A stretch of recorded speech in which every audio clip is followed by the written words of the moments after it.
Yes! What an interview we've got today, Paul. Unbelievable. Big Shags. Big Shags it is. The man, the myth, the legend signed with some Call of Duty. Motherwell right back, Scotland right back, Stephen O'Donnell.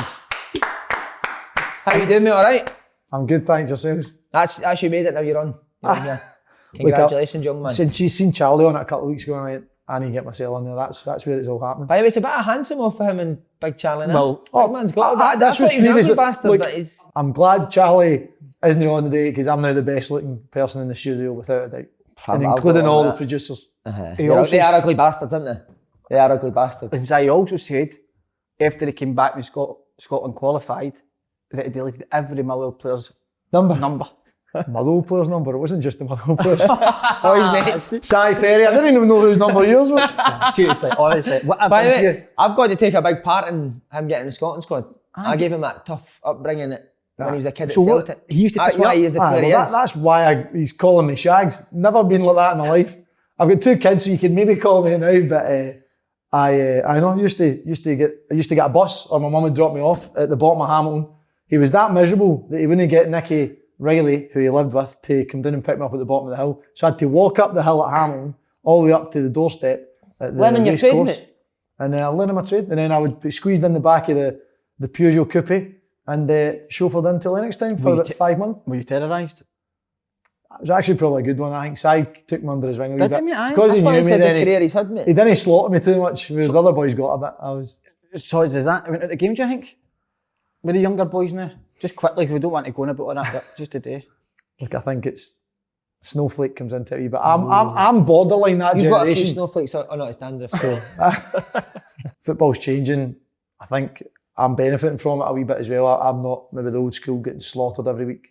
Don't know how beneficial that would be to myself, but no, it's certainly the stick and the banter. And even I was joking to Slaney, the worst bit about Celtic was when I was injured for the year was that I wasn't allowed to play pool because I was a young boy. I used to turn it really cool. Get away. Honestly, I get grassed in. We weren't allowed to go for breakfast. Bear in mind, I would have been up the whatever ridiculous o'clock we use, and I wasn't allowed to eat till all the first team of the day, which is understandable. Rightly so. But I would then go up, and I wasn't allowed to get treatment because I was nothing to treat. You can't ice your heart, can you? P-heart was it? P-heart, not day-heart. No. Yeah. And I thought it was nobility, but it turned out to be my heart. But so I was in and didn't get. I wasn't allowed to play pool, so it was devastating. Just sitting, twiddling my thumbs with Mr. Clarke. Right, you've trained them both on the spot. Who was a better player? Without a doubt, Cy. I want technique in my team. I'm the runner, so I can't have other runners. If I'm going to... is that what he was, a runner? Without a doubt. Hi. What? A runner? So Charlie didn't say you were James Milner. I've never seen enough of you, mate. So if he's saying you... That's James 2 people Milner. Now. I'm a bit worried. Can I just say, I thought Charlie was at the wind-up, mate, but that's 2 or 3 that have actually came on and said you were a runner. I remember when you came back, I used to school you a lot, and I'm disappointed. I used to nearly ended this guy's career early on, didn't I? You're not alone, there's a few boys in my career. No, listen, Simon, but what the people don't know sitting at home now, we are moments away for the squad getting announced. And he's very relaxed, and I don't know whether there's something he's heard before, Si. I don't know. Has there been any indications for anyone that you'll be in it or no in it? There's been a fitness for duty for him out, and that's really it. So we don't. Surely you're in there if you've got that now. Nah, because I got a fitness for duty the first squad and wasn't in it. So then I was looking to book my holidays and then get a call because there was a call off. So not guaranteed yet. It's nervous. I can feel it there. We're there. But Steve Clarke's paying you, mate. You've done well, haven't you? Like I need to make sure I speak to him tonight when I'm having a cup of coffee with him at dinner. He's your dad. Is he your dad? That's your phone. Oh, shit. That's what it is. It's my missus. Is he your dad and your missus? Nah, that's too far. I'm in the squad. Yay! Wow, how are you feeling, big boy? Delighted. Delighted, do you think you deserved it? I'll tell you, that's not for me to say. Performance against Alaba. Aye, No, I'm being serious. I thought you played him really well, mate. By the way, best smelling guy I've ever came up against in my life. Was he? I got his top after the game. Even him farting on your motor, better than that. He didn't fart, he was just bursting spots. Oh my God. This guy, Simon, honestly, this fucking guy. He used to clean my knickers at Celtic. I've humbled him. I've humbled the guy and he comes out with that. Oh, Simon will remember that I got his, Celtic, he got the wee travel books, the wee green, and he gave me one of them. Buzzing. Did it? Aye. What, we gave you ours? Aye. See, there you go, good guys. Good guys. Looking I after took him under my wing, whereas this guy, nothing, miserable. Simon, I'm Richest reserve player in history he was as well, he said. You're right, Rich. Richest reserve. You cleaned my knickers and enjoyed that. I gave you a background that you had to Simon succeed. Do you know what I mean? And that's where you're now at the Euros. You can always remember and tell the Scotland boys, his knickers were brilliant. Simon, you know what I mean? What were the thongs? Did you play with thongs? We sell it thongs. What was I going to say before we got into football? Just want your brother's a priest that night. Brothers of priest, yeah. We both get transfers to Motherwell at the same time. So is he at a parish in Motherwell? He's in Motherwell Cathedral, aye. So ironically where I get married and where my 2 kids have been christened. So wow. It's a real home affair. Do you go to confirmation? What's the one you go to when you tell your sins? Confession. Do you do that? I've done it. Do you, mate? The reason I bring it Not as up often is as I've been because would he be interested in marrying him in the winger? Sort it out, bro. Are you Show him Catholic? get your screensaver up. I've not my phone. Oh, is it still that? No. Is she good looking? Nah, she's nice, mate. Without a doubt then. There you go, sorted. Nice big chapel and high ceilings.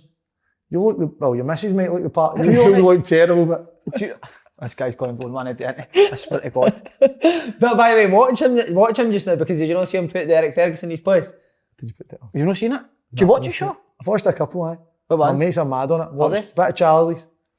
Watched a bit of Andy's. Watched a few. I've watched Andy's been on for about fucking 6 months. Andy Considine, I know that. Andy Considine. Do you feel blessed to be here today? Nah, not quite. He's going to Euros, man. Well, I'll tell you something. I'm blessed to be in size company again. I'm blessed to be in size company again. I'll tell you now, this interview might get scrapped and me and you might be in there fucking scrapping the way it's going, Simon. I'll tell you, Stephen. He's a big boy. Look at the herbs on it. I'm leaning on that. Yeah, you're looking good. He's getting a wee bit in the way. Right, we've got the room list through. Tell him who he's in a room with. And remember, you're in with, who was that again? John Carver. John Carver. Oh, my great crack. Who would you, if you could, Stephen, if you could pick, who would you room with? Anyone? Scottish players, fuck me. Aye, but players or staff? Players. I'd rather room with the chef. Johnny, incredible. Is he good? Best scrambled eggs. Honestly, I came down one supper and KT was getting this scrambled egg batch made. I was like, that looks a bit of me. Put it on. Sorry, yeah. Incredible. So I've been he trying to make travels a lot of everywhere sense. with us? He travels everywhere, yeah. That's the real perks of going with Scotland and stuff like that. The And food the chef. is unbelievable. That is, it's top. Did you not get something when you came in Marhall? Wait, buy me, wait, hear this one, right? Right. Go away to Marhall, came up, meeting the big boys, Robbo, Tierney, all the big lads. He walks here and walks away when I'm sitting there. Intimidated, I was intimidated. Right. Because he had a big group. It was like, he was the top dog. He was hosting the show. In the middle, seat in the middle, they all went about us. And I was out of my comfort zone. I at that stage, I was teetering on the brink. Big names in that Did you stage. not shout him over now? No big enough. He was like, I don't even know who you are. He's like, But see, so you done? are you, Oh, yeah, Thistle High. I remember playing me a wee bit. see, That's what you done to me? I'm trying to talk. See when, see with Scotland, was it, do you miss Charlie and Snoddy just before we go into the Euros? Do you miss the guys? Yeah, no, I used to like, get a coffee every pre-match. That's after I'd go down pre-match ready, hair done, looking the part, playing the part questionable, but looking the part certainly. And then Snoddy, Charlie, and Johnny Russell, a couple of others would come down, just kind of waiting in the time, have a wee coffee. And some of the chats, the conversations were about football and not about football were brilliant. And some I'll never forget. The way Snoddy as well, for somebody that has achieved what he's achieved in football, the way he spoke to me and seemed to understand me. I know that sounds kind of daft, it's a bit deep for this show. He is quite deep, Snoddy, isn't he? But he was, honestly, I'd played with a lot of people and struggled at times with personalities, with characters, and Snoddy, albeit when we played together, we had a couple of wee kind of, as you do, he was playing in front of me a couple of games and you're kind of moaning as you do. But why? Because you done the decoy run and never gave the ball, I'm just cuts in on the left foot, didn't you? I didn't mind it. It was if he lost it and then I didn't run back. I'm happy to the decoy run. He's been doing that since he's 13, mate, honestly. But he honestly was kind of the whole squad. Every time I've been in it has been great for me and kind of great characters everywhere. But Snoddy, certainly the way he spoke to me is exceptional. See, just that one bit, is the banter now gone out there away? The banter's gone the minute you left Marhall. We needed you back. Could you get me into the Euros? I'll make a few calls. Some man. What about like pranks and that with Snoddy and Charlie? Would that happen with Scotland now? There wasn't, not that I can recall. I think it can maybe get reined in a wee bit the last few years because think there've been a couple of kind of incidents with the press and stuff that before my time that maybe got a bit of attention, and so it's a bit stricter. By the book, yeah. Which is understandable. You're going away, you're representing your country, and if people, like if you get the bad result, people want to jump on anything. The press are the worst for it, try to jump on any slight thing. But I think in the squad, the Ollie McBurney, Jacko and Kenny McLean, they'll be big misses because their personalities. Yeah. Obviously the three boys that have been called up were all exceptionally talented players, but they've been in the squad. They kind of, I think with Kenny and Ollie done my room the last bloody trip. Well, how did they do it? Done it. What did they not do? Toothpaste in my shoes. I only had one bloody pair of trainers as well. I was devastated. Did you get about it? No, I've got no clue. Come on, cut me some. I thought it was Jacko. Did you? That was a mistake I might have regretted. Has he I got that a in bit aggressive, and he'd have leathered me. Yeah. Without a doubt. I quickly backtracked and said sorry. So who do you room with when you're away? It's COVID last couple of trips, been on your own. On your own. So I've been rooming with myself. It's been the best company I've had since I've been away. Trousers at the ankles all night, innit? Not quite. Oh. But going to the Euros, mate. Aye, how excited. Trousers at your ankles or what? Just going to the Euros. Going to the Euros is amazing, isn't it? I know, look, it'll be an amazing amazing achievement. I can't wait. It's just the whole kind of build up to it and everything the last couple of weeks. Not knowing the squad, but everybody's wanting to know about it. I've never been in a setup like this in my career, where everybody, the first question everybody's asking is, "Oh, you looking forward to the Euros?" And I'm like, I don't know if I'm going yet. And you don't know until the squad comes out, till you get that text, and it's you don't know for definite. And obviously, just to get that text and to be on the flight to Spain will be incredible. So, did you ever see when we were talking about this earlier when you dropped down to like first division? Did you ever dream of playing with Scotland? I don't think I ever dreamed of playing for Scotland. Did you know? Because I didn't think that was like a next thing. That was the dream was to be a footballer. The dream was to play for the team you supported. And then after that, when you would achieve that, you would then hopefully go on and achieve things with your national team. But just I never really came across my mind until realistically I had a chance of getting in it. It was that first squad in Mexico and Peru and started to sink in. And I've said that a number of times that the first trip over in Peru and Mexico, I've said I was the most passionate about my country. I'm proud to be from Scotland, I'm proud to be Scottish, but I didn't think I would be emotional about it. In the Mexico and Peru game, the national anthem was certainly something that I'll never forget, and how the emotions just kind of flooded to me. I was standing next to this wee Peruvian, would that be right? That's right. Peruvian mascot singing, and she was belting out the national anthem, and it just kind of resonated. I was like, she's so proud of being Peruvian, and it started to kind of hit home what I'd managed to achieve. See, just before we move on to in the duty free, can you get his dad a sleeve of fags and a Toblerone? Facebook. I don't know if COVID's letting you kind of wander through, but if I can, because as many as you can, mate, because he's done punting them on. Aye, cigarettes, cigars as well. I like smoke a cigar. So I just want to see this, and I just want to touch on this, right? We were and see when you did get setbacks when you were younger. How now when it's maybe similar to the last question, but how now when you're sitting there, would you say to a younger player that I didn't let these setbacks get to me? Do you know what I mean? Because you did, what was it, Aberdeen? Yeah, well I left Aberdeen, I had a year left in my contract, and I left Aberdeen, and it was a mixture between they didn't want me and I didn't want to be there.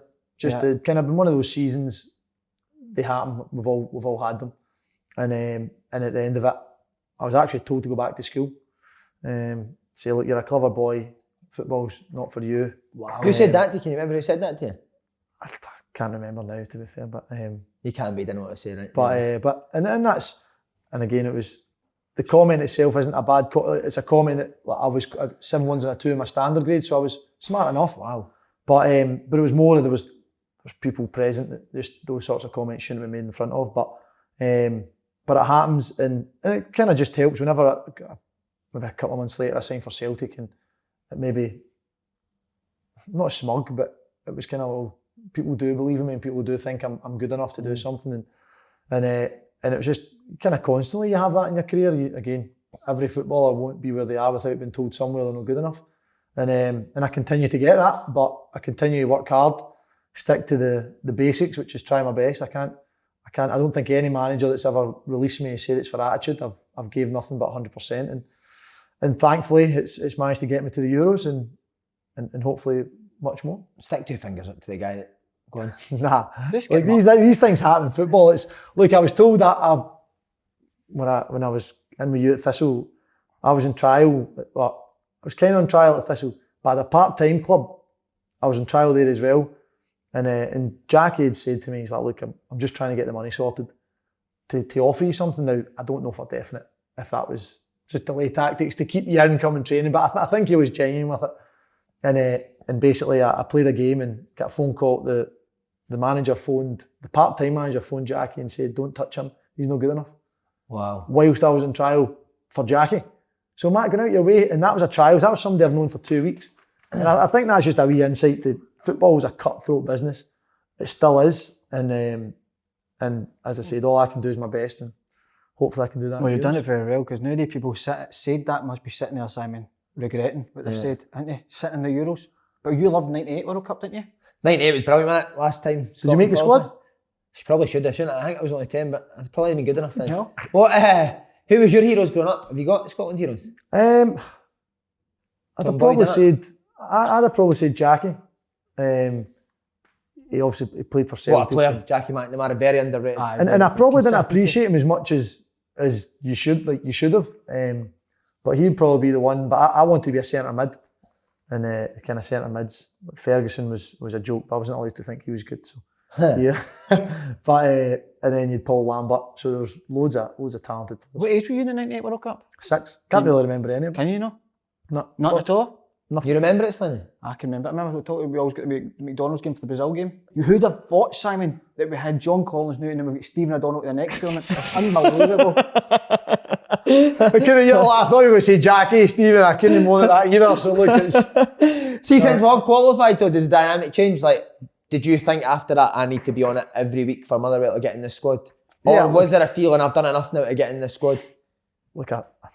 Be honest, Stephen, that's why you're here. Just be honest. Nah, look, I think from playing, I'd hoped the odds were starting to go in my favour. The fact that I'd played the previous trip, we were World Cup qualifiers, and I played, and I thought I'd done okay in the games. That was the kind of, for me, hope.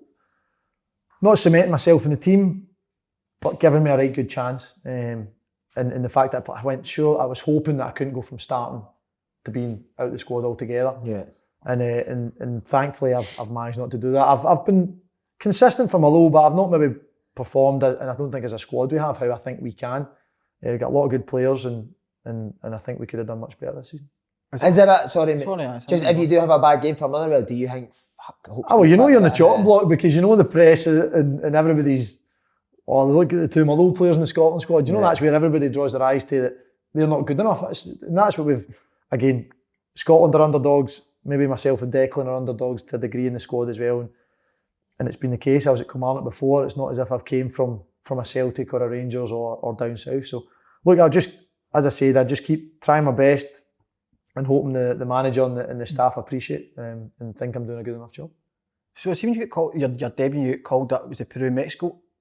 Had you any indication that you were going there, or were you ready to plan your summer holidays? The Scuddy squad, wasn't it? That was the Scuddy squad. You actually called it that, didn't you? Did that help?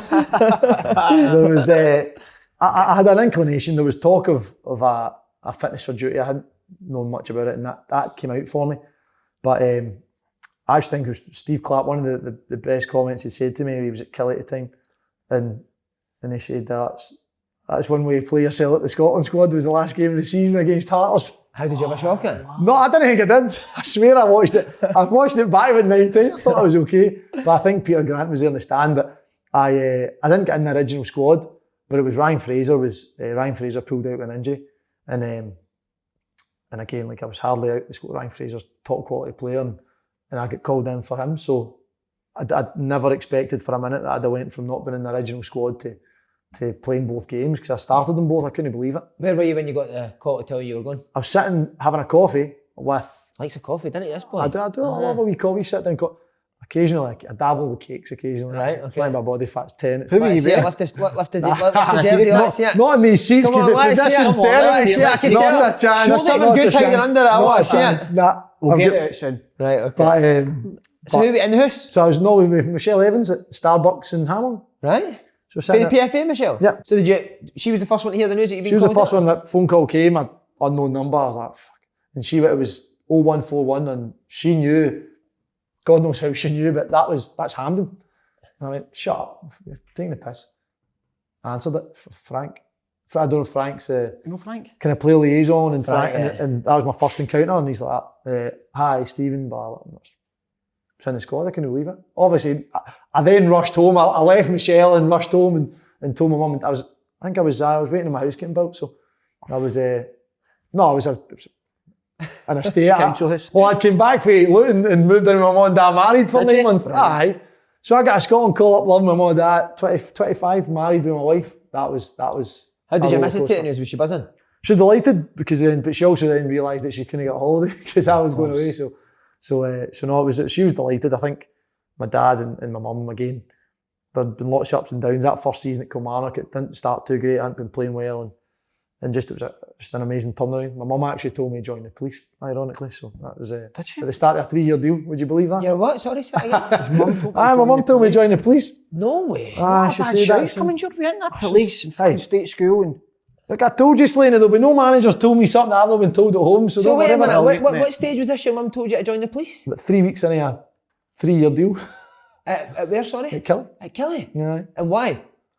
I came back. I'd lost about 6-7 kilo in my honeymoon, and came back pre-season. That must have been some honeymoon if you lost that amount. No, What I was were you sick, up to? lad. Sweat. I was bloody sick. I'd get bloody belly it was, and I was miles off it. Came back pre-season. I was running my body. Like I was. That's a good. That's who you want to run with, isn't it? And Slaney will tell you, running's my game. That's a pride, mate. You were a machine, weren't you, running? It was my game. It still is to a degree. Maybe not at 29, but no, I was. When you lose, probably your biggest attribute, getting up and down and being a decoy, or at times getting it and throwing something in. But it's I was miles off it. Were you ever close to actually doing it then? Were your mum saying it? No, never. It's just when you're living with you under the same roof, you get heated and start having some arguments now and again. It's only natural.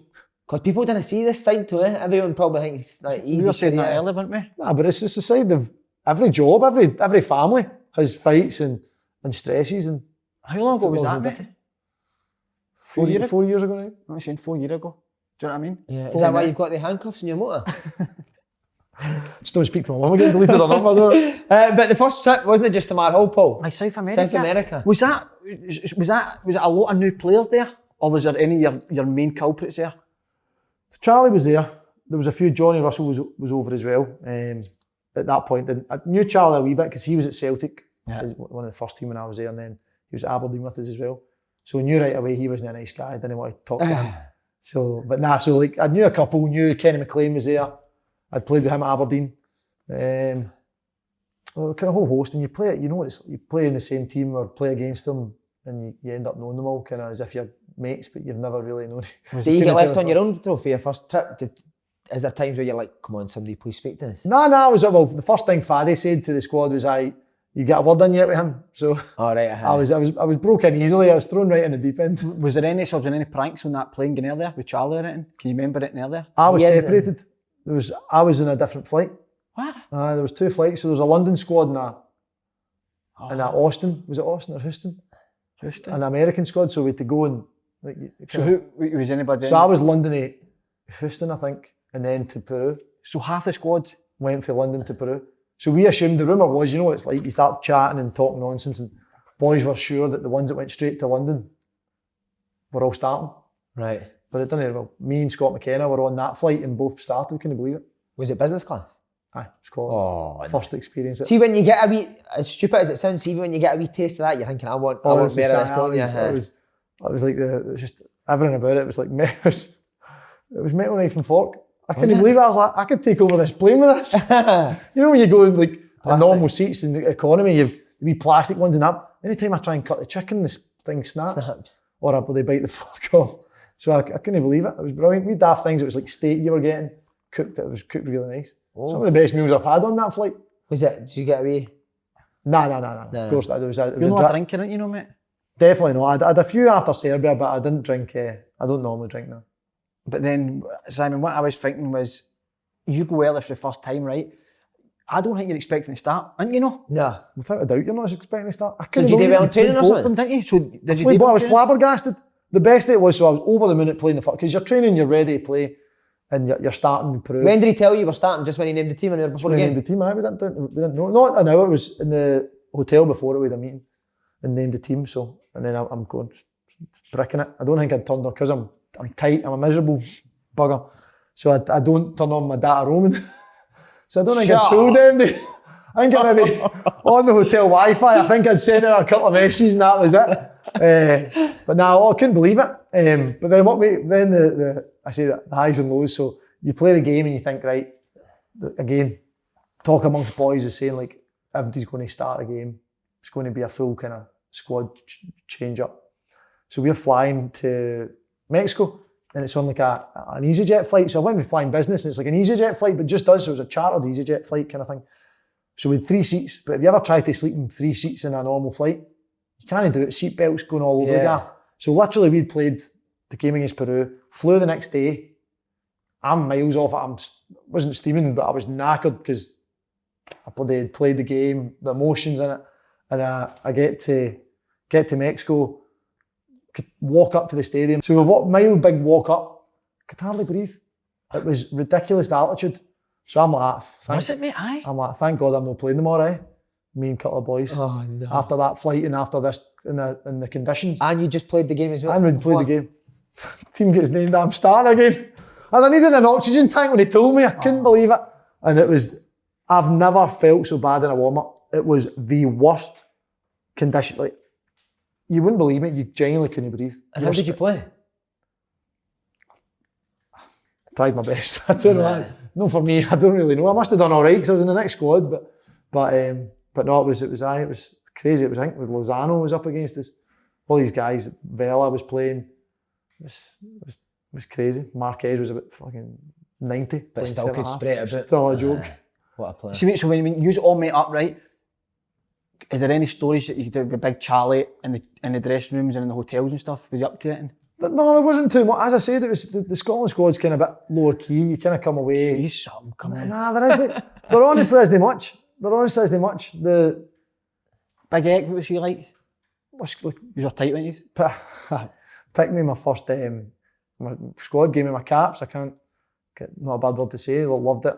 Loved playing for my country, and he was the manager that gave me that opportunity. See, although it was, as we say, the Scuddy squad, joking obviously, but was the standard in training still a lot higher than your club? It was very good. The players were all playing at a good level. Who stood out your first trip straight away? Wow. There was who is there? At the start, I was Scott McTominay was the one that was he good? I thought he was like Pogba. Realised he's hopeless, but isn't McTominay unreal? The way he moves his legs and that, like he's a machine, isn't he? He's specimen. Some Nick. Terrible haircut. I give him stick for that all the time, but he was the one that kind of stood out. He was like I think he was 12 at the time, and he was like just the way he put his body in the way you couldn't really get the ball off him. Who are you close with in the Scotland team? McKenna, you like him, didn't you? I roomed with Scotty before. I'm a social butterfly. I kind of got on with most of the boys, or I talk to them. I don't know if they like me, but I talk to them anyway. But no, Scotty would be the standout kind of for social interaction. And then, mate, your dad gets the job. So when did you know Steve Clarke was getting the Scotland job? Did he tell you Kelly boys before it came out in the press? No, really. He kind of told us. Where he's tucking you in at bed tonight? He was like, good night, say my prayers. I was like, I'm not going to see them tomorrow, son. He didn't really, the rumours had been building and you started to get the gist that he was going. Do you know he came in a kilt one day, Kelly? He came in singing the national anthem. But he got the job, and I know it was the last game of the season. He kind of said cheerio, and then that was it. And then he moved away to Scotland. See, when you were at Kelly, did you know he was that good that he would go into Scotland or a bigger job? I didn't know if he'd go to Scotland. I know he'd been offered very, very big jobs in Scotland before, and then when he took the Scotland job, I was obviously delighted. It meant I got to work with him. Gutted. I thought I might have piggybacked on him down to the Championship or something, but that didn't happen. But no, so when he you'd rather get in the Scotland squad than go down to the Championship, don't I? I know, of course, but I was in the Scottish squad. But nah, whenever he got the job, it was the first. I was like, oh, you're definitely going to be in that squad. Then, like Steve Clarke got it. I was, but it was still the same. You're on the chopping block. Every squad, every player's on the chopping block, and it's kind of just like every season in football. It's ruthless. This man's obsessed with coaching. What does he do? What does Steve? Do you want to ask the question here? But we were talking before it. He's not a shouter. Right. Steve Clarke doesn't single people out, doesn't know and really go for him, but is he a proper on the field proper coaching? I think he's adapted a wee bit with how he was at Kilmarnock to Scotland. At Scotland you wouldn't really get much training sessions done because you boys would be playing on the Monday, so literally before some games you'd had one session with the full squad. Like it's crazy, like because boys on recovery, boys managing match day -2 and all that. All the modern stuff. Yeah. And so literally Steve Clarke would have one session if he's lucky with the full squad, but has a game the next day. Yeah, it's tough. So what can you do before a game? Like before a game, so he's adapted that, but certainly hands on. Likes to. I'd imagine he is the say on everything, kind of coaching wise, and what we do in the sessions. And yeah, when he's talking, he just talks to you. Honestly, he gives you his thoughts on the game, like any manager. You like it or lump it, but he doesn't go overboard with slaughtering you, but you also know he's got an aura about him. You just know when you've let him down. That's how I found it. I always found when he was at Kilmarnock in Scotland that I knew what he expected from me. It wasn't step overs by any stretch of the imagination. And if I'd done that, he was happy, and if I didn't, then he would let you know. What was the main thing he done at Kelly? Thought to change how you were? Great question, Simon. That's a hard question. He just got us all like, so he kind of got a team settled. We'd been kind of chopping and changing because boys hadn't been at it, myself being one of them. As I said, I have a slight excuse losing 8 kilos or whatever it was, but he came in and he kind of found a kind of solid base, and everything in training Monday, Friday was based on how we were going to play. We were going to be organised, hard to break down. You had quality players. You had like Chris Boyd up top to win your game. So you knew if you stayed in the game, you got one chance, it was gone. So it was a fortunate position to be in, and he just made the rest of us very workmanlike and found a system that worked. We played the first season he came in. We played with a JJ lightning pace in the counter, great player off the left, but kind of a wee bit higher, and then he played with a narrow 3. So I had the kind of right side to myself, and then with the 2 up top with Boydie, and the other one with Ferry. But then the following season, we then went with Burkie. So he was adaptable. We then put Burkie, came back, incredible condition, and played off the right. So then it changed the dynamic, not only myself, but as a team. Yeah. It was then 2, we played 2 in the middle, and then we had Brophy and Greg Stewart up front. So he just was very good at picking players and finding what suited them best, and that's what he done. I find so, but see, with Steve Clarke, my always thing when I went to Scotland, the one thing I wasn't sure about was because he is every day on the training pitch. And then with Scotland, because you say you don't do a lot of sessions. That was one of the reasons I didn't think he'd wanted the Scotland job, because I'd have thought he'd have wanted to be hands-on. Like, he loves it, as most managers need to. They have a real passion for football, and I thought he'd have wanted to stay with that. But obviously, his wife's dictated to him he needs to slow down, so he's go for the part-time job as such. What about Boydie? How was he? Any big-time shouts? I'll look at it. Couple of big-time shouts now and again, but it was... I had some good crack. Him and Dom Thomas, you know Dom? Dom's brilliant. Big Celtic and Rangers between the two. So the two of them were at it all the time in the dressing room. It was good crack. It was good listening to some of their stories. I'm not the best in that environment, so I just try and... I don't stay quiet because I'm a loudmouth, but I'm a different type of loudmouth. Right, did he ever cash you off, Boydie? Don't think he ever cashed me off, but I think he'd have been more than capable of cashing me off if he wanted to. But Simon, what we're all here for, the Serbia game, innit? That's the one, mate. Because a lot of fans want to hear the build-up before the game. What was it like in training? Almost the smell, Simon, the feel of the place, didn't we? Yeah, we want to find out everything, mate. If you just want to elaborate. You'd walk down, you could just smell the testosterone the minute you'd walk in training. Boys are on it, come on. Were the boys on it just to try and get in that team? No, look at that. Nah, I think it was the same as... You need to treat all these games similar. Like, it's another game. You prepare the same way. And everybody... The training at Scotland, to be fair, is a joke most of the time anyway. So, as in, tough. Right. So you were kind of, it was just on it again. They're sharp. Some of these players, the way they move the ball, like Ryan Fraser, Christie, Armstrong, the way they shift it, it's night and day to just kind of it's just a top level footballers, and it was like that again. I just the build up brilliant. I started to get nervous whenever it's the day before the game. You had a bit more of an idea if you'd be playing. You didn't know for definite, but you had a bit more of an idea. We kind of just some shape and stuff in that. Does he name his team the day of the game, or is it the night before? It's the day of the game. Day of the game. But in training that you'll have a wee idea where they set up. You can maybe see he might have changed a couple of people. Yeah. And it's, you can never really guarantee because it's again, you don't know with football, it can change quickly. And that night, I thought I was probably going to be playing. Started to get a wee bit nervous, and for some reason, in the middle of the night, I had to get up and take anti-inflams because I thought I'd torn my hammy. My hammy was gouting. Why is that? Don't have a clue. Maybe just nerves. Mental breakdown. Yeah. Honestly, woke up 3 o'clock, panicking. It's like, oh no. Went in Scotty McKenna's room the next day saying, Scotty, something's up with my hammy. Honestly, panicking. That's because you've got the trousers at the ankles all the time. Aye. But thankfully managed to get through the game. But what I would like to say is I had possibly the worst warm-up I've ever had. What, even worse than Mexico? Even worse than Mexico. No, performance-wise, I was okay in Mexico. In the warm-up. With the Serbia game? I couldn't move in Mexico because I was knackered. It was the breathing, and everybody was in the same boat. Serbia, I think I had 0% pass completion. Oh, really? And the pitch was, I don't know if you remember, the pitch was very slippy. I don't know if you can remember for the game, but we were kind of slipping out. The pitch was terrible. The rain was belting down. And I think I passed about 3 out the box. I was like that. See, in Scotland, the boys got on you. A couple of boys. Who would it be? Scotty McTominay chipped up. McTominay, did he? Scotty was, Andy wasn't in my box. I don't think we were mal. You passed it. I think it was, gave something like, it's only the warm up or something like that. McTominay gave you that? It was just, I didn't feel that nervous at that point, but I was always just a slight difference. But thankfully, I got my pass completion up to about 10% in the game. Would that affect you? See a bad warm up, Slaney, would that affect you? I think it would, mate, aye. Does it? I think so, mate. Well,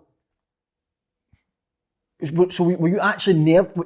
Was it down to nerves when you were getting the ball? I don't know. That's what they put it down to. It could have been the surface. I'm just blaming it. You know what I mean? Or it could be nerves. You don't know. Like, well, when you had a bad game, do you know why you had a bad game? Other than being hopeless. But see, if I had a bad warm up, but I would never like that. I would never like a warm up. No, I'm the same because I've never been I've never been the best trainer. Like, see all the small sidies and that. Like, I'm 6'2.5", stiff. Yeah. I mean, that's maybe tight spaces. I don't operate my best in them. So, but maybe that bad warm up got your concentration levels up. Right, I need to be honest. No, exactly. Look, I think when you go back down for the kind of getting changed in that you know the expectation and what's at stake. It kind of just you kind of zone out. How was his team talk, Steve Clarke? Was it an inspirational one, or was it just stick to the standard? No, it was a bit more than normal, a bit more inspiration. I think. Can you give us any links? He also emphasised we've done well to get where we are, but essentially finished the job. Believed in us, which rightly so. The performance we put in, I think, rewarded his belief in the team, and we got a great result. And I think it was a game that didn't need too much motivation from the manager because externally everybody knew it was at stake. It'd been a long time since we were at a tournament, and the words they said certainly kind of resonated enough that I managed to perform decent enough. See, when that side with that game, what I was most surprised, but I thought Scotland was a chance they could go through, but I mean, you were battling at one point, but they couldn't get near you. I wanted to ask that as well, because on your point there, did you expect him to play the way they did? Because I thought you would maybe sit off him, but when you seen that they seem to just want to play out for the back all the time, and he's went and press him high, did he change that on the pitch, or was that the game plan before the game? Tell me what you said, the reason they played like that. What was it? Because they had me, that's what I said. Look, you know you get the keyboard gangsters, I'm an off the camera gangster. It was the players, again, the players that we had Christie and Dykesy off the front, the energy they show, you could get after them, you could get after teams. And what makes that easier is whenever the pitch wasn't great, as I'd said, and whenever a couple of mistakes creep into their game, which could have been because they weren't good enough or because the nerves had got to them, or it was the pitch, it gives you the confidence. So you kind of just seen that on the pitch, so we and could go and get the ball back and for them. Yeah, and we get after it. Every single one of us, the back three was getting up, and yeah, I thought really creating too many clear-cut chances. I thought we dominated the game. I thought we were right in the front foot for the start, and it was great. Because Decky Gallagher, he was even getting tight to Mitrovic on the halfway line, wasn't he, nicking the ball. No, well, that was it. I think he basically done a job on Mitrovic, which gives you a great platform, because if he's winning, when they did go longer or clip it in, if he's drop him off him because he's scared of him, then you're in trouble. But he was right up his backside and winning everything. A few fouls against him, which I don't even think were fouls. Pretty sure he got booked early on. Yeah. Which I was a bit panicky about, because he bullied him, didn't he? But he did not, dominated him from start to finish. How was, just on you here, how were you feeling when that equaliser went in? Was it horrible? It was. You did sink a bit, and I think that maybe told in the extra time. I think we're all still, but not again. Yeah. I think that maybe did creep in. Personally, I was like just gutted, couldn't believe it, because it was such. They came into it the last 10, 15 minutes, but it was. They came into it. They didn't. They weren't batting the goal. Like Marsh wasn't even needing to make ridiculous saves, which he would have, but he didn't need to. And then just the header for set pieces. Set pieces, it's one of the hardest things in football, is picking up for set pieces, especially now with the VAR and all that kind of stuff. And it was for the man to score, and it was just. Where were you on the pitch when the goal went in? Were you close to it? I was in the box picking up. Was it your man? I was not. I'm not trying to deflect here, but it wasn't my man. And don't ask whose man was it, because I'm not telling you that. See, either. when you're on the pitch, is it almost like slow motion when it hits the net? Aye, with that one certainly was, because it's kind of scrambling with your mic, and you just know it, and you know the time as well, and they erupted, and they had a lot of fans. They had a number of fans behind the standby, behind the dugout. It must have been dignitaries, but there was a lot of them, and they were making a bit of noise, which was, I thought, with the circumstances, maybe we didn't do that against Israel. Put it that way. Right. At Hampden, we didn't do that in the Israel game, which I was surprised at, but. I'm not going to go to Serbia and start square going them, am I? See, when the whistle went for the 90 minutes, seeing the team talk, what was Steve Clarke saying? Can't remember. They've been great. Can't really remember Did too they, much. mate? I'm sure, did the camera not go and Andy well. Robertson was saying a few words as well? Is that wrong? I can't remember that. I think I was breathing somewhere. But did you see the boys? Because I think everybody thought watching the game, it's like, as you said, it's going to be another. Yeah, I think as well. story, And then whenever the game kicks off for extra time, and it's kind of, we are under the caution. Yeah. I didn't think a game would get battered, but they had 2 or 3 half decent chances, and you're going, bugger. Because we'd made a lot of subs as well, I'm right in We saying made that? a couple of changes Yeah. before the end of the game, and it can affect it either way. But when it goes to extra time, you're maybe a wee bit disjointed. But they also were going for it as well. See, at the end of the game, they'd started to kind of push forward. They'd changed shape. They weren't a 5 anymore. They weren't a 3-5-2. And they had bombed on. It was like, I think, a 4 at the back. So they were going 1v1 at times. But then do you go ultra defensive, which we'd kind of done because we were hanging on, or we had the win in our sights, and then it becomes. You never really had the pace to hit them on the counter either, because McBurney and Patterson came and played up front. No, it just became a different game, but that's what happens. And then for me, the turning point in the game was when you were taking off and Griffiths came on. No, I'm kidding. Without a doubt. Look, I'm getting a bad reputation for this, because that was the 2 games. In fairness, I probably could have stayed on the Serbia game, but I was a bit.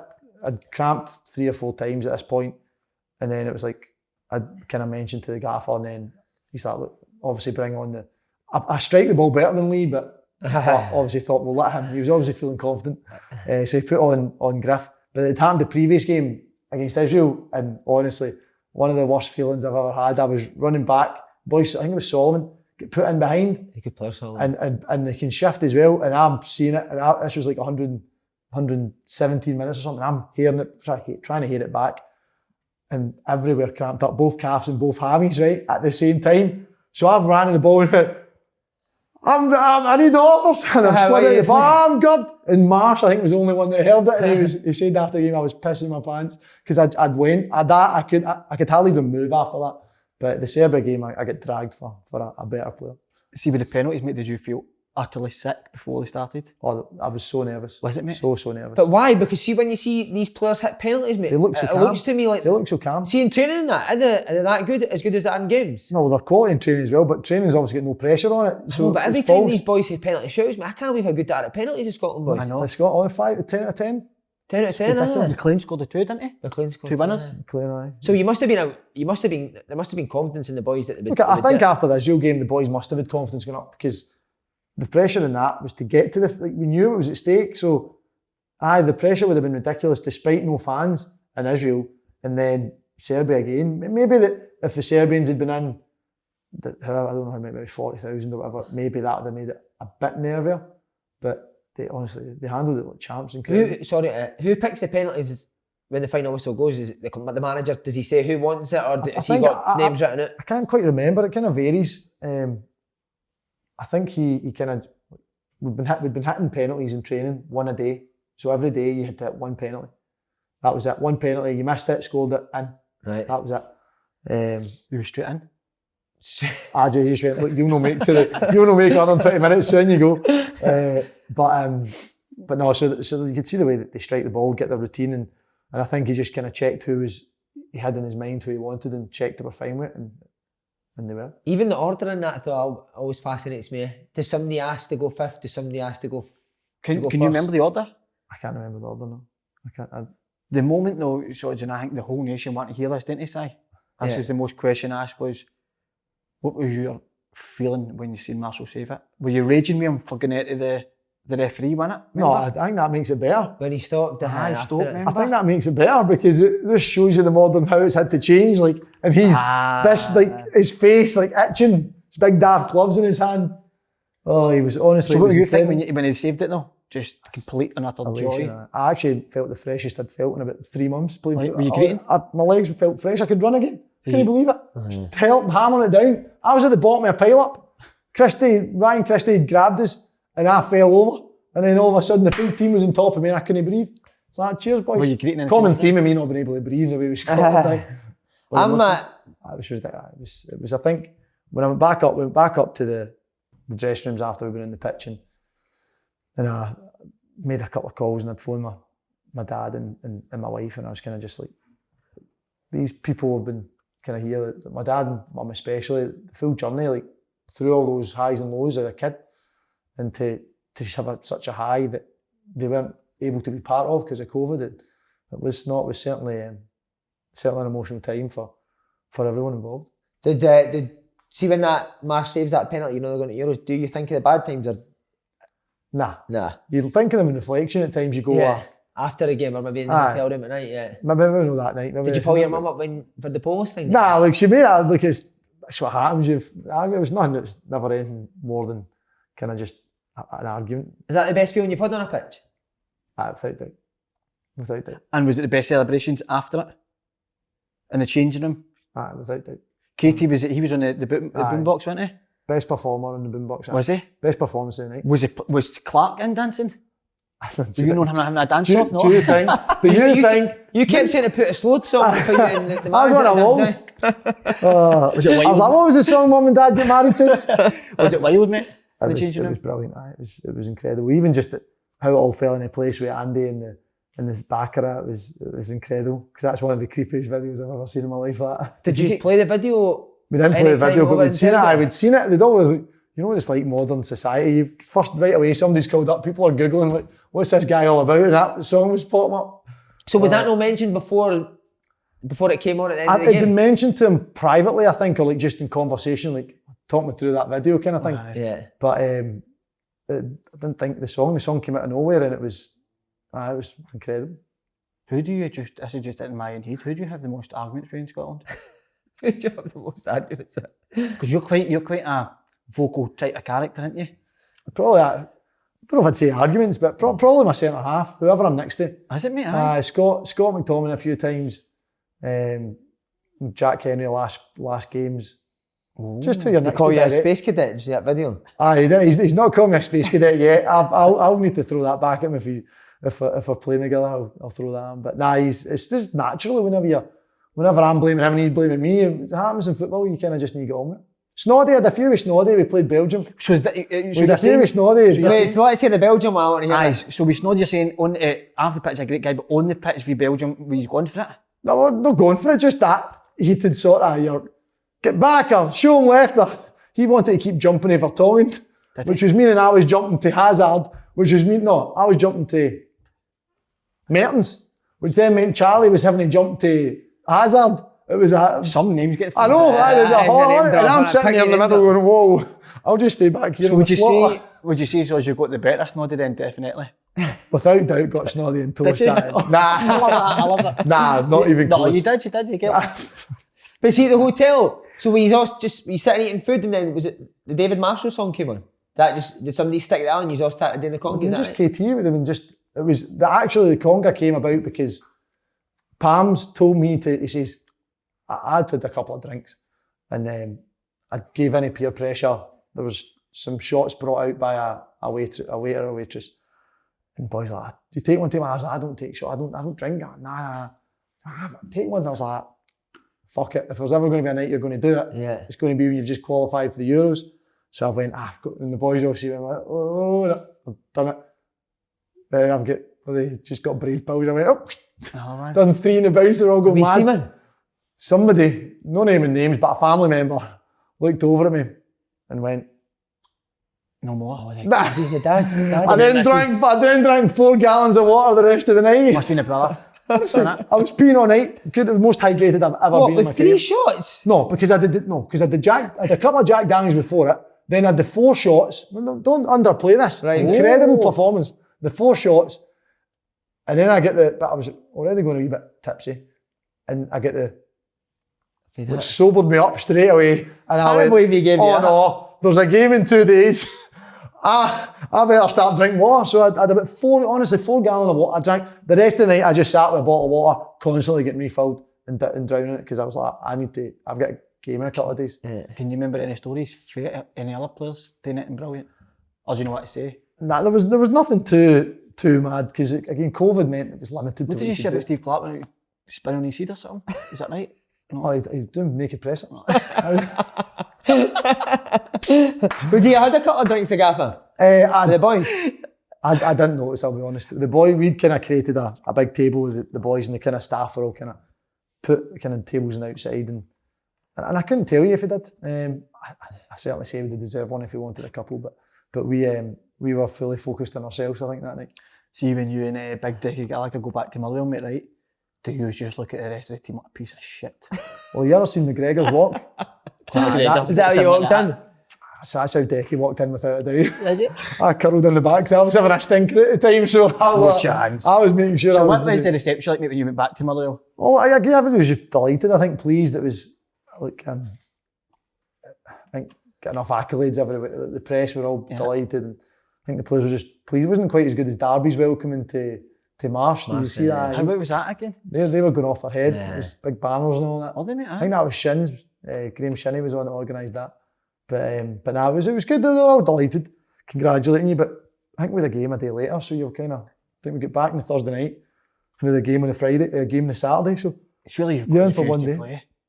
Oh, I said I'm not playing a game. Euros. Half the fans will tell you I didn't play a game for Motherwell. See, with it, I know we spoke about the setbacks. Don't want to keep going on about it, but you mentioned trials and that. But you're also released for Celtic as well. Yep. What other setbacks in?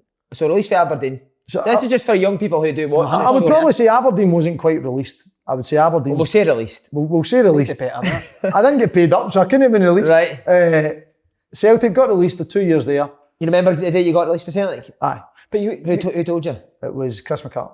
And what was the reason?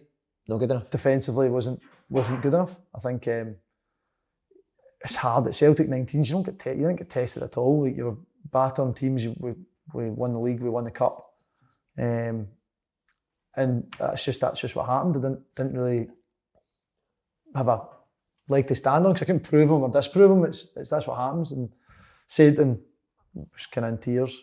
Were you in tears? Because you obviously grew up with Celtic. There was a few of us. I think it's again when I signed for Celtic, I knew that it might only be for a couple of years. That's why I signed. I wanted to not lose the opportunity, albeit 19s, but to get to play. I'd knocked Celtic back a couple of times as a kid, kind of 12, and I just thought I don't want to regret never going, and I don't. And I went 2 great years, got the best of coaching, get the best of equipment. The kit still to this day is the best kit I've ever had. Yeah. You get 4,000 big boxes of stuff. It was incredible, and I loved every minute of my 2 years. But mate, Did you know you were out for a year with your heart condition? I was. Problem, weren't you, mate? That's the only bit I didn't like, because I didn't get to play the pool. That was my disappointment. But what was that? Was that really worrying for you at the time?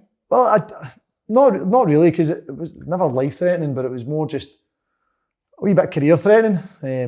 I guess a bit too dull for this show. No, it's good. We like to hear this thing as well, mate. But now, look, the actual problem itself, when I got it fixed, I was back in a week. Right. But in that 9 months that I was up, cleaning your boots, my knickers and all, washing your skid marks. He's the first ever player I've had to wash skid marks before training. Like, get nervous for training. Like, I know about understand. I understand getting nervous for games, but come on. We've let him out for the day. But like I was up for the night. It was about 9 months, and they'd been doing different tests trying to find out what was wrong. And went in again, and this is just my mum and dad paint my mum in a bad light, maybe with that comment earlier, but they were there the full time, and she's a loving mother. I went in to meet the doctor, and he's pulled myself, my mum, and my dad, and he said, look, what it is X, Y, and Z. Like, you can't play again. Like, you're going to need to retire. So I was 17, just 18, and it was horrendous. For that, he says, look, we're going to run some more tests, but no, what we think it is, it's bad news.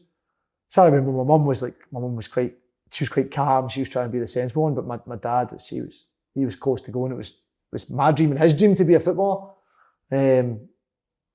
So kind of get taken away in these circumstances was something like would just be never. I was a fit boy. I could always run. It was kind of came from nowhere, and then literally an hour later, the results came back for the test I'd done, and they said, "Look, I'm sorry what I said, but your heart's changed dramatically, or whatever's changed in this scan, and we can fix it. And when we fix it, you'll be back in a week." He is the worst doctor ever. Honestly, I couldn't. Why not wait for the hour until the text back before I tell you not playing honestly, again? and that is probably the most emotional day in my professional career, above the Serbia, above the Peru, Mexico, because like literally flashing before my eyes, and to change so quickly was even worse to a degree, like, because you were still in bits from the previous conversation to then be told you've got a chance. I was like no, this isn't real. But see, after that, did you think I'm going to do everything I can now to make sure I have a career?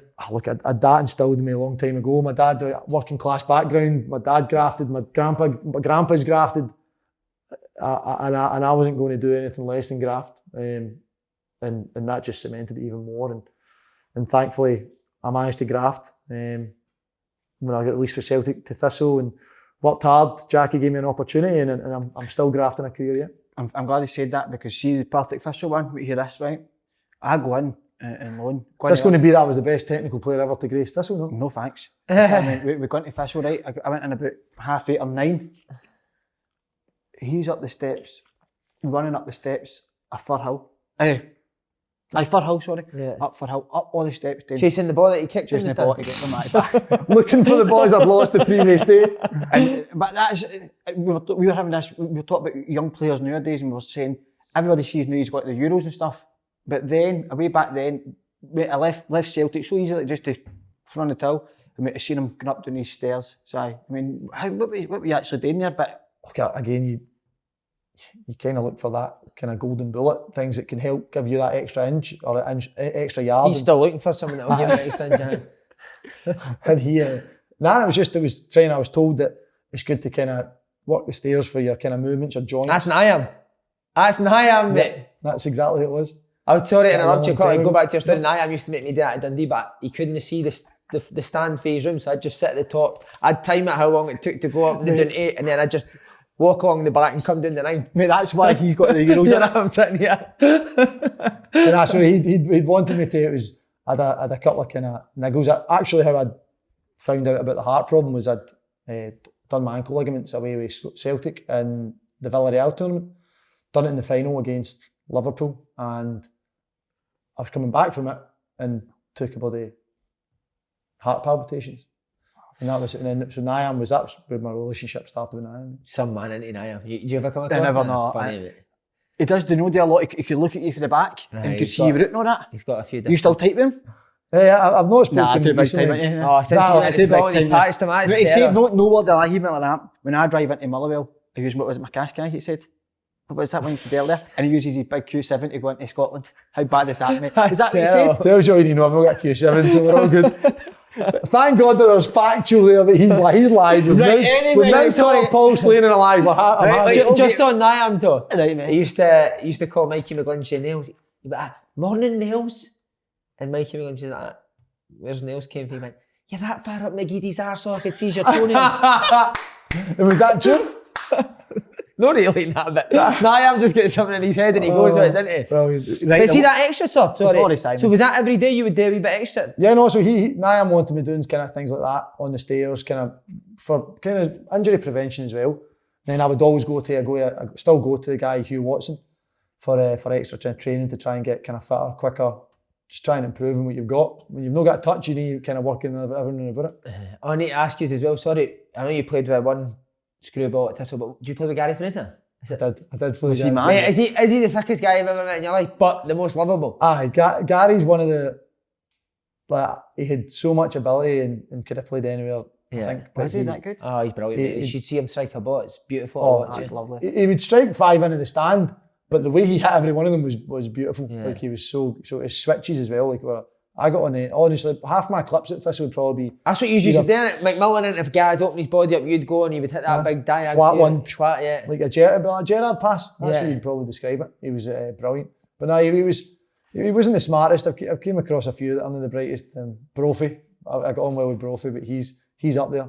What in terms of what? Just Just daft, thick as a brush. Eamon Brophy's the first person that's bought a second-hand car the day what drives it out. We're going to the stadium in it, and it's going like we arrived at Rugby Park and it was minging. It was the noise it made was incredible. But he had to keep it for 3 years and it was a nice car. Honestly, it must have been fifth hand. Oh, honestly, tied up the back. The legend we want to hear, Cal Naismith. Cal Didn't we? Naismith. You've got a story for that, Brilliant. man? I've got a story for Cal. He came in Thistle and I knew him from playing against my age group at Rangers and I thought he'd quality player, bags of ability. Didn't know him as a person and he comes in and he was quite confident at the time. I imagine he still is and he's just comes on as a sub and Jackie was the manager and Paul Payton standing over a free kick at New Douglas Park. Paul Payton wouldn't really be threatening with it. I don't know what Paul's doing standing over a But he's free probably kick. standing over to put it into the box, so Right. it's all right, it was all good. We get the big man up, and I'm standing there, and Cal turns around to him. Bear in mind, Paul Payton's like an experienced pro. Cal's could be maybe his first team game. Goes up to him. I'll take it. Let's go in one place. Proceeded to take it, right, and put it in the stand. I've never laughed. I was on the pitch here, trying to be serious and angry. I was howling. Was he like that in training swords all the time as well? Sometimes he was some character. Still so much ability. He could go left. I think watching him for Luton, he was playing centre half. He honestly could play anywhere. How did he play with Thistle? He would be right mid or up front, or he could honestly can play play anywhere. anywhere, At Thistle, he would play anywhere across the four, up front, kind of right, up front, in the hole or left. Apart from centre mid, he didn't play in centre mid. Would he ever give the gaffer shouts? I couldn't remember. He probably did, but that was a long time ago. Jeez, I struggle to remember last. And then down south, mate, to Luton. Yeah. How was that? Kenilworth Road, what a place, old school, innit? By the way, I love Kenilworth. Kenilworth. Yeah. Have you? Did you like it to play in? No, it's not. I didn't. It's very tight, innit? See, I thought it was a lovely atmosphere and Yeah, tight. they're on top. The crowd's on top of you, innit? Aye, I quite enjoyed it, but I know I went down there. And that's Christmas before I left Thistle. Blackpool had come in for me in the Championship, and I thought the pitch. I don't know if you remember at the time. The pitch was like a I swamp, remember it. and I was like that. I'll try and get something. I'd love to play in the Championship. I still said that to this day. I'd love the opportunity to see if I was good enough for that level, and I thought, right, I'll knock it back. And then the summer came and nothing in the Champ came up, and it was dropping kind of League 1, League 2 teams, and I just wanted a change. I could have went to Dundee United with Jackie, but I wanted a fresh challenge. I'd played in Scotland. I wanted to see what it was like, and Luton was a bit of a project. There was I seen with our tendencies to get promoted. Yeah, they're not a League 2 club though. No, They're not a League 2 team, but they were at the time. So I thought, right, I'll go and I'll be part of the kicking on. they'd signed Paddy McCourt, they'd signed Scott Cuthbert. Oh, if you think Snoddy doesn't run back, how was it playing with Paddy? Fortunately, he got the free roll, which was brilliant. I actually just went down there for a fresh challenge and just didn't really work out. I ended up, I think, played about 75, 80 games. And it was Steve Clarke's first question to me when he came to Killie. He says, why did you come back up? And I just said, I didn't enjoy it. I said, he said, you could have stayed down here easy with the games, played 80 games or something like that. I just went, I didn't want to bounce about League 1 and League 2 teams. I says I wanted to try, and my dream wasn't to play in League 1 or League 2. And I'm closer to my dream where I was. And he said, no, fair enough. What was the standard like, mate, down there compared to up here? League 2's tough, innit? League 2 is tough, mate. It's a slog. Is it just, is there not a lot of... I don't know how Si played in it. Mate, before Di Canio came, it was rubbish, but when he came, it was different, mate, because he didn't want us to kick the ball, mate. Because that's what I didn't, and that's where we tried, when the new manager came in, Nathan Jones, it was all about trying to play, and I started to love it again. And I just didn't manage to find the form I needed. It was weird. But the physicality of some of the teams, they're not footballers, they're rugby players. And by the way, and amongst it, there's some very, very good players. But that's why you see, and probably amongst all the three leagues, the Championship, League 1 and League 2, is some will come up to Scotland and flop, and some will come and do well. It's just a real mixed bag, and it's the same with us going down the road. It's really hard to tell if somebody's going to do well or do badly. And I just found it just relentless. They were playing all these different places. Aye. Accrington Stanley springs to mind. It was travelling, and it just does. I kind of missed family when the crux came to it. I wanted to come back up the road, and it wasn't worth it. And Lee McCulloch gave me a great opportunity to sign for Kilmarnock. But by the way, half the players in the Prem I played against them League 2. See Watkins at Exeter, mate, League 2. I played against all. I say all these if I know them, I don't. But Watkins. Who was the best player you played against down there?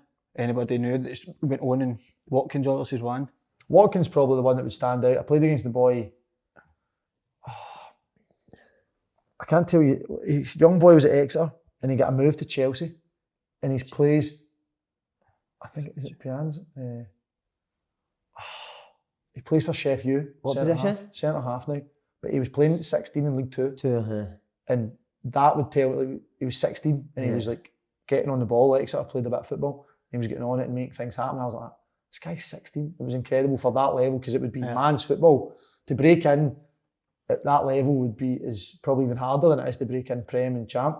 Yeah. What about ability-wise? Have you played with anyone as good as Paddy in training? I don't know if there's anyone as good as Paddy. Ability-wise, scary, man. Second to none. He's incredible. The way, things like his weight of pass, and he's the only person I think I've ever played with that is undoubtedly quicker with the ball than without the ball. And he's so good. He actually used to stay. I lived in I shared a house with a boy, Josh McCoy, and Paddy used to stay at the weekends with us just before the games, because save him travelling up for Brighton. And he was some guy. You have a few red wines? Didn't have any red wines, we kept him off it. And we'd go as easies every pre-match for some chicken pasta. And to be fair to him, he'd treat us now and again. He was money, wasn't he, on the pitch? Oh, really? And training as well. Aye. And it was probably the only frustrating. It was like two polar opposites. You had me, the grafter, and you'd Paddy, the sheer ability. Is it Derry Pelly? Derry Pelly, yeah. But that's what people didn't realise of Paddy. I think he is just a dribbler, but his weight of pass. Is a joke, man. He finishes with 2 feet. He used to say to me, look, see when I get I don't need you out there. Come in here, I'll find you with that one. Yeah. And I still don't think I've ever understood. And instead of playing you wide, I'll slip you in there. So you're actually on goal. Aye. And I was like, no, but I don't want to be an on goal. That means I miss. But no, he was honestly, ability-wise. Look, I've some of the boys were in Scotland and stuff, but he was just a different type of ability. He was the kind of just the guy you'd want in your team and training. He was so good. Top 3 set at Scotland. I want to know that. Top 3 players at Scotland. Oh, a great question. So you've said McTominay. Am I out it? You're out it, mate. Sorry. Right, we'll put you 4. It's a hard one because you like Robbo, KT. Like ability normally pushes you towards like an attacker, because they're normally the ones that. No, but just who in training every day impresses you? So KT, Robbo. I would probably say Stu Armstrong. Lovely football player. He's ended my career. Good looking guy as well. He's got all. He's like Charlie. What about Jamesy? Would he be up there?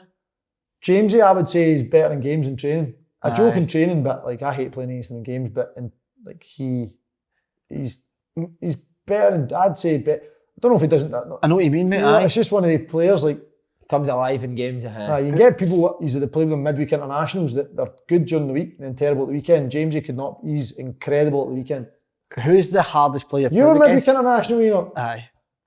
He was a training ground international. Who was the hardest player you played against? Now we've got a great story about this. Sterling. So I'm in the gym, right, on a bike. Was it Liverpool or Queen's Park Rangers that came to the trip to What was it, Celtic? Celtic youth. Right. So Liverpool have came. He'd signed that summer for QPR. I don't know what age he was. He was under 16, right, and he was a disgrace. So he played left mid, you played right back? I played right back, he was left mid, and they're telling me, like, this guy's been bought for 5 million or 3 million. I'm like, what's going on here? Centre half plays for Germany, incredible. Right, so that was my first experience of kind of going, can I talk about players before it and getting a bit nervous about it? Yeah. And I played, and I think if you... Do you think he got you released for Celtic? But then no, because I redeemed myself. But on that story, I think there was a wee clip going about of his highlights when he started playing for Liverpool, and I appeared in the first 5 of them. So who's that dafty in the green and white? Were you sitting watching that? I mean, you could see in the background Slaney pedaling at 2 mile an hour. I was going to piss himself, mate. Tears my face. What's this scuddy gate? It was like the first time. It was the first time you're playing you. Right, don't know anything about him. I'll go tight. That'll be frightening, man. He rolls me. Yeah. Was he strong at her? Yeah. Second one, right, I'll back off and show my line. Knocks it to the line and comes across me. I'm like, okay, we're in trouble here. Third one is, come on, centre half, can you mate? Help us out. I'm screaming at the window. Get at him! Get at him! You know, Joe, I'm screaming at the window like, take him off. Oh, but so you redeemed yourself. Did we win the game though? So that's the main. Because you get something after the 5+5. No, listen. I dug deep that day. Robbie Thompson got a couple of saves, but I dug deep and we survived. No, so you redeemed yourself. What game was that? I can't remember. So we then played them in the there was a run. What was it? I think it was the Next Gen Cup they called it. It was the Champions League. And a certain Tony Watt was on trial. So Tony Watt was playing up top, and by the way, hands down the best trial I've ever seen. He was incredible. Because again, like Sterling, this young guy that's worth 5 million, just raw. The centre halves are all these German international stuff. I was firing balls in behind. He was throwing them at the way, turning them, chopping them. That ugly chop he does, it's so like Suarez. His shin. Chops with shin, Tony, didn't he? Oh, so incredible. But Sterling, and before the game, I was told that Stevie Frail came up to his look. This will show how far you came. You're up against him again defensively. And after the game, he came up to me and says, you were outstanding. So, and then I'll take it. Third time, it's going to be in the Euros. Oh, who's going to? So Joe. You've got him. You've got his number. Fam. If I'm on the pitch. Bet you're praying that he plays ahead of Foden on that wide left. I love the names you're throwing about as hopeless. Foden, does it? No, but I'm saying, you'd rather play They're all a joke. They're all very good players. Mate, but I must say, would you say that was your best game in a Scotland jersey against Alaba? Because he's world class, mate, Alaba, isn't he? 100%, aye. Nah, I don't know. I think it maybe gets a wee bit more attention because it was Alaba and people thought I'd done well because he's how good he is. And I think did they not sign for somebody there? Like, some average team, 5-year deal. Not bad, eh?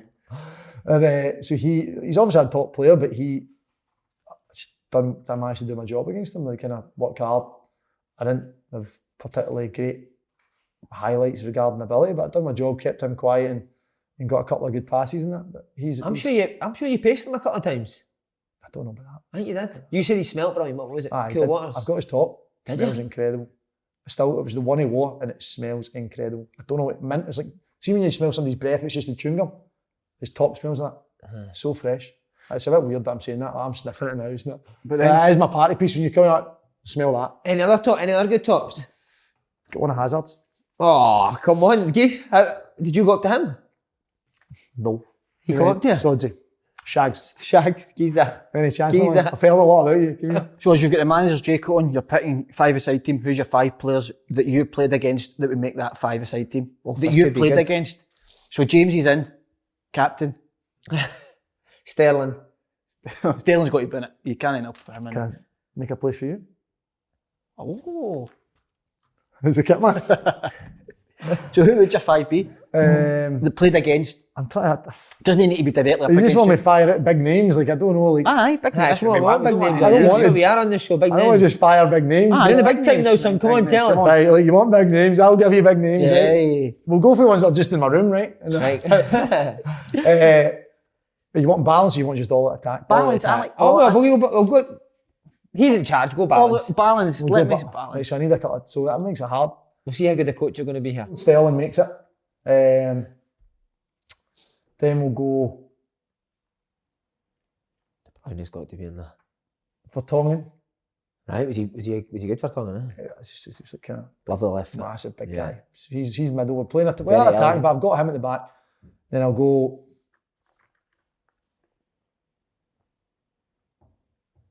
Sterling, Hazard, all of it ballers on it. Alaba, it's just a big name. Alaba. One more. Then we'll go. Lawless. Oh, Hey, Dykesy, link it. I need Dykesy link it. So Aye. they're going to hit him and he's going to give it to, send it back to them.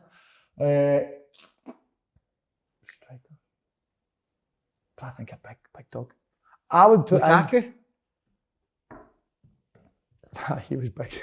Aye, he's the biggest guy I've ever seen. I've played against Lukaku, he is Aye, ridiculously I put big. Lukaku up top. No, Solomon. Put Solomon. He's Fezio. good. He is. Yeah. He's he the is most under. I don't know if he's underrated because I don't know where he plays, but unbelievable. He's like a Hazard. That 4, I'd have changed. Jamesy coming on. 30 minutes to bring go. on. What Well, about, Stephen. before we go, any last Paul Slaney stories? I don't really have any to. No, I was first team when you were. Aye. I was dog and duck. I was dog and duck and he was prem. Nah, but I remember he just came in at Thistle and I just remember terrorising everybody. just constantly with ice in his groins. Grounds are fucked Is up this now. more about a bag of ice? Aye. No wonder. Who's the biggest character at Motherwell? Stecky Gallagher, without doubt. He's No biggest that way. He'd be the biggest character in football. He's the biggest all round. I think that's the best way to put it. Nah, he's lively. He's chirpy. He's brilliant. What, just getting on, boys? Well, obviously, as he's told the whole of Scotland, he carried us to the Euros. You know what I mean? That's brilliant. I love that sort of pattern. Motherwell, though, done well since you've been there? Well, look, I think we disappointed we didn't finish top 6, but no, it was when Alexander's came in, we put a bit of run together. I think is it third in the form table? What went wrong with Robinson? Because everyone says he's such a good coach. Not really good. I think just we had a lot of injuries. Yeah. I think we'd 6 signed goalies this season. 6 goalies? Like first team goalies because they were getting injured constantly. Trevor Carson was number 1, get injured. Scott Fox, number 2, get injured. Like it's been a real weird one. So you lose like a base of that, and it's constant churning. Kind of makes it difficult. And he lost a couple of. I think Charles Dunn struggled to come back, and then Liam Donnelly as well. So the 2 of them have just come back fit just at the tail end of the season there. So they're big names for the team from the previous season. And when you lose that in any team, you lose two of your best players. You're going to find it difficult, and that's what kind of happened. You're obviously losing Turnbull, sell Turnbull as well. It's obviously great business for the club, but he's a hard man to replace. Yeah, but Paul, I like Polworth. Mm-hmm. Nice football player. Good squad of players that. Very good, technically very Very good technical. I like to Inverness as well. And then last question, mate, the standing on the pitch at Hampden. So as I mean, as we went through the setbacks, the cheers, the joys. Now in the summer you're going to be standing there, the national anthem at Hampden. How amazing is it going to be, mate? The best. It certainly makes everything worth it. Yeah. I think that's where you need to try and in football you need to try and strive for victories where you can, and certainly if I don't play, if I don't start being involved in this tournament, will be You're starting, mate. incredible. Dennis, get Incredible. back yourself. You're starting. And are we going to win it? Easily. Greece done it, didn't they? So we Chris, didn't it? Okay, no. I just wondered as well, do people treat you differently in the street now? Well, what you've done at Scotland? No, they don't really know. Nobody comes up to you about the Scotland stuff. I get it more now. I stay in Motherwell, and now some Motherwell fans stay local. That's just obviously goes with the territory. Got a bottle of whiskey. Love whiskey. A neighbour brought in a bottle of whiskey for this beating Serbia. Right, and that's all you've really had? Nah, not too much. No. It's just kind of the neighbours and that local kind of congratulate. Nothing over and above that really. He's going to wear a Polish outfit to the SWG3 in tribute to your mum. Stephen O'Donnell. What a shout that is, isn't it? Oh, my. But what a man, Simon. What an interview, one of the best. What a guy. All the Thanks best for at the having Euros, us. mate. Thanks very much. Thanks for having Stephen. us, and hopefully Slaney will get a new pair of socks.